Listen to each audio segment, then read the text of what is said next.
একটা নারী নিজের স্বপ্নগুলো একে একে মেরে ফেলে শুধু একটা মানুষকে সুখী করার জন্য। বিয়ের পর নিজের কেরিয়ার ছেড়ে দেয়, বন্ধুদের থেকে দূরে সরে যায়, নিজের ইচ্ছা নিজের ভালো লাগা সব চাপা দেয়, কারণ সে শিখেছে স্বামীর সুখেই স্ত্রীর সুখ। সকালে সবার আগে ঘুম থেকে ওঠে, রান্না করে, সংসার সামলায়, সবাইকে খুশি রাখার চেষ্টা করে, কিন্তু দিন শেষে সে কি পায়? একটা ধন্যবাদ? না। একটু ভালোবাসা? না। শুধু অবহেলা আর ঠান্ডা কথা। স্বামী ব্যস্ত নিজের দুনিয়ায়, স্ত্রীর দিকে তাকানোর সময় নেই তার। কষ্ট, তার ত্যাগ সব কিছু যেন অদৃশ্য।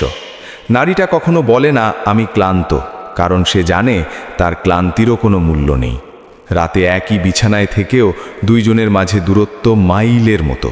নারীটা চুপচাপ শুয়ে থাকে, চোখের কোণে পানি জমে, কিন্তু পাশের মানুষটা টেরও পায় না। সে ভাবে আমি কি ভুল করেছি, আমি কি যথেষ্ট না?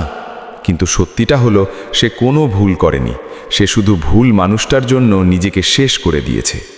এই সমাজে হাজারো নারী আছে যারা স্বামীর জন্য নিজের জীবন উৎসর্গ করে, কিন্তু শেষে পায় শুধু অবহেলা।